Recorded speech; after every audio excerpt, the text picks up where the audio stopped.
जिन लोगों ने मैच देखा है उनको पता होगा कि इंग्लैंड कभी भी सेटल नहीं हो सका, चाहे वो बैटिंग हो चाहे वो बॉलिंग हो। पहले बैटिंग में ट्रेविस हेड ने अच्छा स्कोर किया, उसके बाद जो है जब बैटिंग आई इंग्लैंड की तो रेगुलर इंटरवल्स पे विकेट गिरती गई। और जो जिस शॉट का या जिस चीज़ का सबसे ज़्यादा दुख हुआ वो सॉल्ट की शॉट थी, जो छक्का मारने की कोशिश की।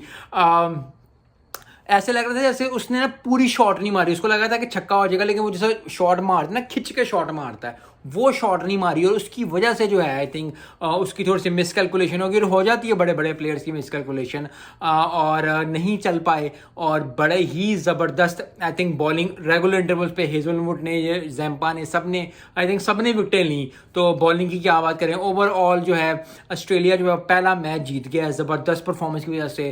150 अगर ओवरऑल मैच देखा जाए, जैसा 151 इंग्लैंड ने किया, अगर देखा जाए तो 28 स्कोर या 27 स्कोर से जीता है, तो वो देख के बंदे को लगता है कि यार इतना स्कोर नहीं, 28 स्कोर से हारना क्या स्कोर होता है।